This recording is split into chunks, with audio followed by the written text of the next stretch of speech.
EHS కార్డులపై నగదు రహిత వైద్యం అందించాలని కోరుతూ నిరసన కార్యక్రమాన్ని చేపట్టేందుకు రాష్ట్ర ప్రభుత్వ రిటైర్డ్ ఎంప్లాయీస్ సన్నద్ధమవుతున్నారు. మంగళవారం కాకినాడ అర్బన్ తహసీల్దార్ కార్యాలయం ఆవరణలో గల పెన్షనర్స్ భవనంలో రాష్ట్ర ప్రభుత్వ రిటైర్డ్ ఎంప్లాయీస్ అసోసియేషన్ కార్యాలయంలో సంఘం రాష్ట్ర అధ్యక్షులు పిఎస్ఎస్ఎన్ శాస్త్రి, కాకినాడ జిల్లా కె పద్మనాభం, సంఘం జిల్లా ప్రధాన కార్యదర్శి టి నూకరాజులతో కలిసి మీడియాతో మాట్లాడారు.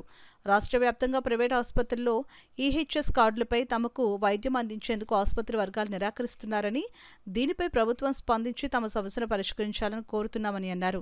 రిటైర్డ్ ఎంప్లాయీస్ కొల్లి వెంకటస్వామి మాట్లాడుతూ ఇటీవల హార్ట్ ఆపరేషన్ కొరకు ప్రైవేట్ ఆసుపత్రికి వెళితే అక్కడ ఈహెచ్ఎస్ కార్డుపై వైద్యం అందక ఆసుపత్రి ఫీజును చెల్లించుకోలేక ఆసుపత్రి నుండి బయటకు రావడం జరిగిందని ఆవేదన వ్యక్తం చేశారు.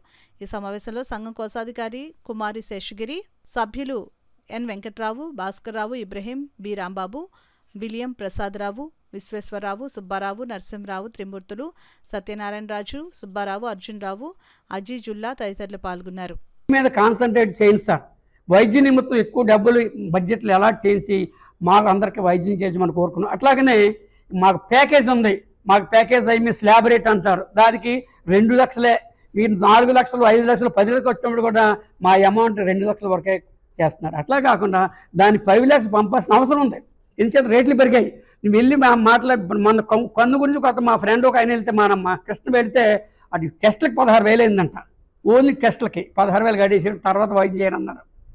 వైద్యం చేయని ఎందుకు చేయరంటే అలా స్ట్రైక్ చేస్తున్నారండి, గవర్నమెంట్ డబ్బులు లేదో మేము చేయమన్నారు. ఆ 16,000 ఇచ్చేసి వచ్చేసాడు. ఈ విధంగా పెన్షనర్స్ మెయిన్ పెన్షనర్స్ చాలా బాధపడుతున్నారు. కాబట్టి మరొకసారి మన సీఎం గారిని, ఆంధ్ర సీఎం గారిని, ఉప ముఖ్యమంత్రి గారు కోరేది ఏంటంటే ఈ బడ్జెట్లో ఎక్కువ అమౌంట్ను వైద్య నిమిత్తం ఏర్పాటు చేసి మా బాధలు పరిష్కరించమని మనస్ఫూర్తిగా కార్డు పనిచేయక ఎంతోమంది ఉద్యోగస్తులు, రిటైర్డ్ ఎంప్లాయర్స్ లాస్ట్ టైంలో ఆర్థిక పరిస్థితి ఇబ్బంది తట్టుకోలేక ఎంతోమంది మరణం చెందుతున్నారండి.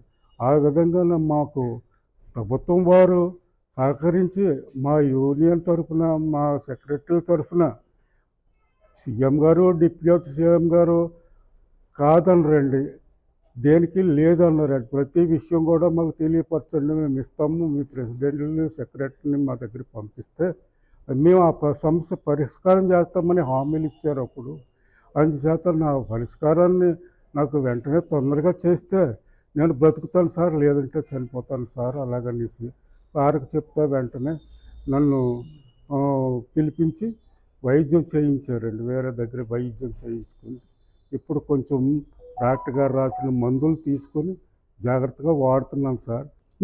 మేము వైద్యం చేయలేము అని చెప్పేసి వాళ్ళు ఇవ్వడం జరిగింది. మరి అందరూ కూడా డబ్బుని వాళ్ళు ఉంటారు. హాస్పిటల్కి వెడితే వాళ్ళు అడిగేది మేము చేయం కాబట్టి మీరు మెడికల్ రిజిస్ట్మెంట్ చేయించుకోండి అని చెప్పేసి మనతో చెప్తున్నారు. మెడికల్ రిజిస్ట్మెంట్ చేయించుకుంటే ఈవేళ 150,000 రూపాయలు చేయించుకుంటే వాడికి 20%, 25% కానీ మనకి ఇవ్వట్లేదు. మిగతా డబ్బు అప్పు చేసి వాళ్ళు చేసి ఎలాగా బతికేది అని చాలామంది ఆవేదనతో గురై వైద్యం చేయించుకోలేక ఎంతోమంది బాధపడుతున్నారు. అలాగా అయ్యా సీఎం గారు, డిప్యూటీ సీఎం గారు మాకు ఒక్క 10 నిమిషాలు టైం ఇప్పించండి. మా ఆవేదన కూడా మీకు మేము తెలియపరచుకుంటాం. అవసరమైతే మా పెన్షనర్స్ తోటి, వేలాది మంది పెన్షనర్ తోటి కాకినాడలో ఒక ఆత్మీయ సదస్సును కూడా మేము ఏర్పాటు చేయడం సిద్ధంగా ఉన్నాం. ఆంధ్రప్రదేశ్ రిటైర్డ్ ఎంప్లాయీస్ అసోసియేషన్ అధ్యక్షుడిగా ముఖ్యంగా మా పెన్షనర్స్ అందరూ కూడా ఈహెచ్ఎస్ కార్డు మీద వైద్యం జరిగి తీరాలి. జరగకపోతే మా పెన్షనర్స్ అందరూ కూడా అన్యాయం గురైన పరిస్థితి ఉందని చెప్పేసి మనవి చేసుకుంటూ ఈహెచ్ఎస్ మీద వాళ్ళు చేయనని కడాకి చెప్పినా కూడా కొన్ని హాస్పిటల్ చేస్తున్నారు. ఈవెన్ నిన్న డాక్టర్ నవీన్ గారు కలిసినప్పుడు కూడా ఆయన చెప్పింది ఏంటంటే ఈవెన్ ఆరోగ్యశ్రీ మీద కూడా ఆపేయమన్నారు, కానీ మేము ఆప్ చేయట్లేదు అన్నారు. కానీ కొన్ని హాస్పిటల్స్ ఆరోగ్యశ్రీ కూడా చేస్తున్నాయి. అటు గవర్నమెంట్ మీద తప్పు పట్టడం లేదు, కానీ దీని మీద ఇన్సూరెన్స్ తోటి టైప్ పెట్టుకొని ఏదైనా తొందరగా చేయాలని తోటి ఒక విజ్ఞప్తిగా చేస్తూ, మరి అదేవిధంగా లాస్ట్ అక్టోబర్ నుంచి నవంబర్ నుంచో ఈ మట్టి కత్తులు కూడా ఆగిపోయినాయి చాలామంది.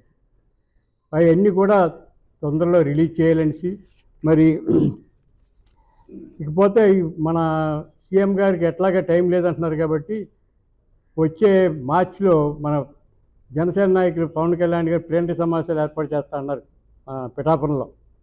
అక్కడ వీలైతే వారిని కలిసి వారి ద్వారా కూడా మా యొక్క సమస్యలు తెలియపరుచుకొని ఆ డిమాండ్స్ అన్ని కూడా వాటితో చెప్పి ఒకసారి ముఖ్యమంత్రి తీసుకెళ్లాలనేసి